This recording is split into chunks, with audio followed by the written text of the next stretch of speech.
Hello students, आज देखेंगे solution of simultaneous differential equation of form dx upon p equal to dy upon q equal to dz upon r या dx upon p equal to dy upon q equal to dz upon r के रूप के युगपत समीकरण को हल करना। कब? जबकि हम इसमें मल्टीप्लायर का चूज़ हमें करना पड़े। पिछले लेक्चर में हमने देखा था बिना मल्टीप्लायर को यूज़ किए हम डायरेक्ट जब दो रेशियो लेके सॉल्व कर पाते थे।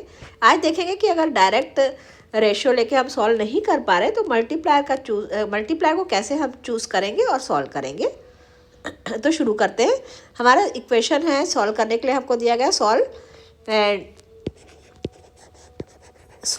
dx upon x Y minus Z equal to dy upon Y Z minus x equal to dz upon Z x minus Y. अब यहाँ पे देखिए कि अगर हम दो रेशियो, जैसे पिछले लेक्चर में हमने देखा था, अगर आप दो रेशियो लेंगे तो हम इसमें से कुछ भी अलग नहीं कर पा रहे हैं। वेरिएबल सेपरेबल फॉर्म भी नहीं आ रहा है, जेड आपका बच जा रहा है। यहाँ पे भी आप देखेंगे तो हम ऐसा सॉल्व नहीं कर पा रहे। तो ऐसी इक्वेशन को सॉल्व करने के लिए हम मल्टीप्लायर चूज़ करते हैं। और मल्टीप्लायर को चूज़ करने का जो मेथड है वो बहुत इजी है। अगर आपको दिख रहा है कि ये चक्रीय क्रम या साइक्लिक ऑर्डर में वेरिएबल्स हैं एक्स वाई जेड, फिर Y minus Z, Z minus X, X minus Y, तो ऐसे में हम डायरेक्ट अगर एक बार तो ऐसे ही ऐड करेंगे तो भी हमको नीचे में ज़ीरो मिल जाएगा डिनोमिनेटर में, या एक्स वाई जेड अगर हम यहाँ से हटा दें तो भी हमको ज़ीरो मिलेगा। कैसे? देखिए, पहला जो आपका, अगर हम ऐसे ही लेते हैं तो X Y minus X Z plus Y Z minus X Y plus Z x minus Z Y. देख रहे हैं आप, ये कैंसिल हुआ, जेड एक्स एक्स वाई तो ज़ीरो हो जाएगा ये। या अगर एक्स वाई जेड हम हटा दें, Y minus Z plus Z minus x plus x minus Y, तो ये भी हमको ज़ीरो दे रहा है। मीन्स हम इस रेशियो को लिख सकते हैं dx upon x Y minus Z equal to dy upon Y Z minus x equal to dz upon Z x minus y equal to dx plus dy plus dz। ये हमने किया था, तीनों को ऐड करके लिखा है, तो अपॉन आ जाएगा ज़ीरो इक्वल टू, यहाँ पे हमने देखा एक्स वाई जेड हट गया है यहाँ से, तो हम करेंगे one upon x d x plus one upon y d y plus one upon z d z. तो इसमें भी हमको मिल रहा है नीचे में ज़ीरो, क्योंकि एक्स वाई जेड यहाँ से कैंसिल हो गए, ये बच्चे, ये टर्म भी हमको दे रहे हैं ज़ीरो। तो हो जाएगा आपका y minus Z plus Z minus x plus x minus y, जो कि हमको देगा ज़ीरो। ठीक है, तो अब ये हमको एक समीकरण मिला और ये एक समीकरण, मीन्स हमको मिल गया dx plus dy plus dz बराबर ज़ीरो। और इसको इंटीग्रेट करके हमको मिल जाएगा x plus y plus z equal to c1। ये एक सॉल्यूशन हुआ हमारा। और एक हमको मिला one upon x d x plus one upon y d y plus one upon z d z equal to zero. इसको इंटीग्रेट करेंगे तो हमको मिल जाएगा log of x Y z equal to, यहाँ पे भी हम लॉग ले लेते हैं जैसा मैंने पिछले लेक्चर में बताया था, तो हो जाएगा आपका लॉग ऑफ c2 या x Y z equal to c2। तो एक ये सॉल्यूशन हुआ, एक ये सॉल्यूशन हुआ। ये दोनों मिलकर हमको दी गई डिफरेंशियल इक्वेशन, जो हमारी इक्वेशन दी गई थी, इसका सॉल्यूशन देंगे। मीन्स हो जाएगा आपका from equation 1 and 2 give the solution to the given equation। और इसको हम लिख सकते हैं x plus y plus z equal to c1 और x y z equal to c2। ये होगा हमारा सॉल्यूशन। आशा है आपको समझ में आ गया होगा। तो इसमें जैसे आपको एक क्वेश्चन है, मैं क्वेश्चन आपको बताती हूँ, आप इसको सॉल्व करके देखेंगे।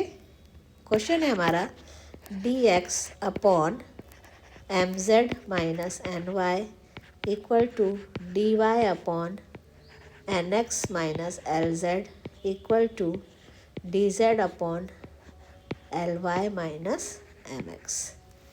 ये भी आप देख रहे हैं कैसा हो जाएगा, आपको इसको भी मिलेगा। तो एल एम एन को अगर हम चूज़ करेंगे तो भी हमको मिल जाएगा, और एक्स वाई एक बार आपको एल एम एन को चूज़ करना पड़ेगा, आप मल्टीप्लाई करके देख सकते हैं। और एक बार हम एक्स वाई जेड लेंगे मल्टीप्लायर के रूप में तो भी हमको मिल जाएगा ज़ीरो नीचे। तो मतलब इसको इक्वल टू करेंगे आप एल एम एन के साथ मल्टीप्लाई करके, तो l d x plus m d y plus n d y equal to zero हमको मिल जाएगा। L d x plus m d y plus n d z equal to zero. और एक बार हमको मिल जाएगा x d x plus y d y plus z d z equal to zero. ये हम शॉर्ट में बता रहे हैं आपको, क्योंकि आप लोग खुद सॉल्व करके देखिएगा इसको, तो ये दोनों मिलके हमको सॉल्यूशन दे देंगे।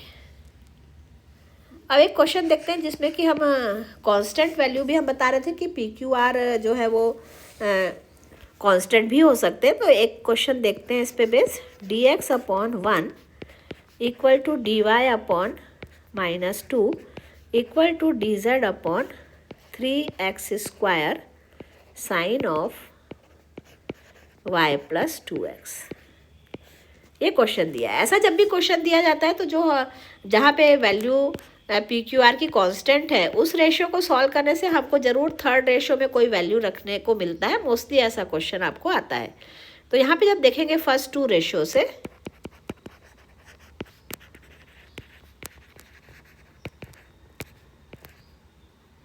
क्या हो जाएगा, d x upon one equal to d y upon minus two. ठीक है, तो इसको हमने सॉल्व किया अगर तो हो जाएगा two d x equal to minus d y. Integrate करेंगे प्लस ए कांस्टेंट सी रख लेंगे तो हो जाएगा 2x equal to minus y plus C, या 2x plus y equal to C. ये हमको एक सॉल्यूशन मिला। अब हम चाहे तो इसको और इसको एक साथ ले सकते हैं, चाहे तो इसको और इसको एक साथ ले सकते हैं, क्योंकि दोनों के नीचे कांस्टेंट है। तो यहाँ पे हम कैसे सॉल्व करेंगे देखिए, हम ले लेते हैं अब d x upon one equal to d z upon 3x square sine of y plus 2x। यही आपको बता रहे थे, देखिए थर्ड रेशियो में y प्लस 2x है, यहाँ पे y प्लस 2x हमारा आ गया c के इक्वल। तो हम इसको लिखेंगे, ये इम्प्लाई करेगा dx upon one equal to d z upon 3x square sine of c। ठीक है, अब देखिए वेरिएबल सेपरेबल फॉर्म में हो गया, क्योंकि ये तो कांस्टेंट टर्म हो गया आपका, साइन c के फॉर्म में आ गया। तो हमको मिल जाएगा 3x square d x equal to d z, या साइन सी को भी हम यहाँ ले आ सकते हैं, या एक बार अभी लिख देते हैं ऐसा साइन सी, क्योंकि ये कांस्टेंट के जैसा अब यूज़ होगा, सी जो है कांस्टेंट है। तो ये हो जाएगा, इसको लिख सकते हैं 3x square sine c d x equal to d z. Integrate करेंगे दोनों साइड में, प्लस ए कांस्टेंट सी हमने लिया है तो अब c1 ले लेते हैं। तो ये हो जाएगा 3 into x cube by 3 sine c equal to z plus c1, या ये हो जाएगा आपका x cube sine c is equal to z plus c1। तो ये एक सॉल्यूशन हमको मिला, एक सॉल्यूशन हमने ऊपर निकाला था। ये सॉल्यूशन और ये सॉल्यूशन मिलकर हमको देंगे दी गई डिफरेंशियल इक्वेशन का हल। 1 and 2 टुगेदर गिव्स, दोनों मिलकर देंगे दी गई इक्वेशन का सॉल्यूशन। मीन्स ये हो गया आपका 2x प्लस वाई माइनस सी, या इक्वल टू सी रहने दीजिए, और दूसरा हो गया x cube sine c equal to z plus c1। ये दोनों मिलकर देंगे हमको दी गई इक्वेशन का सॉल्यूशन। तो आपने देखा हमने मल्टीप्लायर का भी यूज़ किया, और अगर पी क्यू आर में से कोई कांस्टेंट वैल्यू है तो भी हम उसको कैसे सॉल्व कर सकते हैं। तो ऐसे ही प्रॉब्लम को और सॉल्व करिए, कुछ नए प्रॉब्लम्स के साथ फिर आपके पास आएंगे। तब तक के लिए पढ़ते रहिए। Thank you.